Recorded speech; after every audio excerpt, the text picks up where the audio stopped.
थोड़े दिन पहले मैं एक वीडियो देख रहा था, वो असल में मूवी के बिहाइंड द सीन दिखा रहे थे। तो मुझे मेरी सिस्टर पूछती है कि भाई इसे क्या कहते हैं, ये क्या होती है, मतलब मूवी के सीन की जो पीछे वाली रियलिटी है। मैंने कहा इसे मुखफ़फ़ है BTS का बिहाइंड द सीन। कहती है ये जो आपने अभी लफ्ज़ बोला है इसको कुछ और भी कहते हैं। मैंने कहा नहीं BTS का मतलब जो है फुल फॉर्म जो है बिहाइंड द सीन ही है। कहते नहीं, इसे जो मेरे कॉलेज में लड़कियां पढ़ती हैं वो तो इसकी बड़ी फ़ैन है, BTS क्या है। मैंने जब ये अल्फाज जो है उसके मुंह से सुने तो मैं हैरान और परेशान हो गया कि ये फितना यहाँ तक पहुँच गया।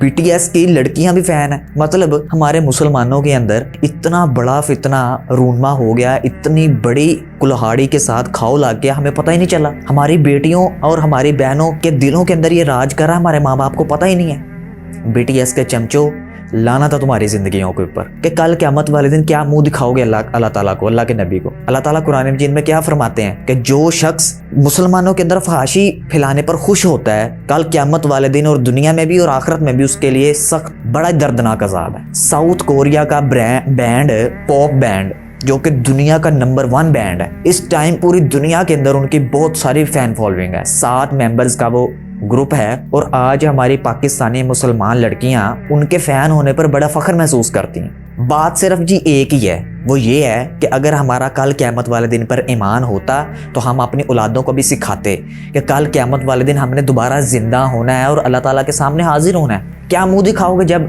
हम अल्लाह ताला हमसे पूछेगा कि तुम तो BTS के फैन थे, तुम तो म्यूजिक के फैन थे। मतलब उनके अगर जो बाइडन से मुलाकात होती है उन 7 मेंबर्स की, तो हमारे पाकिस्तानी खुश होते हैं। अल्लाह ताला लानत भेजते हैं उन लोगों के ऊपर जो मुसलमानों के अंदर फहाशी को फैलाना चाहते हैं। वो अगर हमारे अंदर फहाशी को फैला रहे हैं तो हम बजाय इसके ऊपर अफसोस करने के, उनके खिलाफ आवाज़ उठाने पर हम उनके फैन बन गए।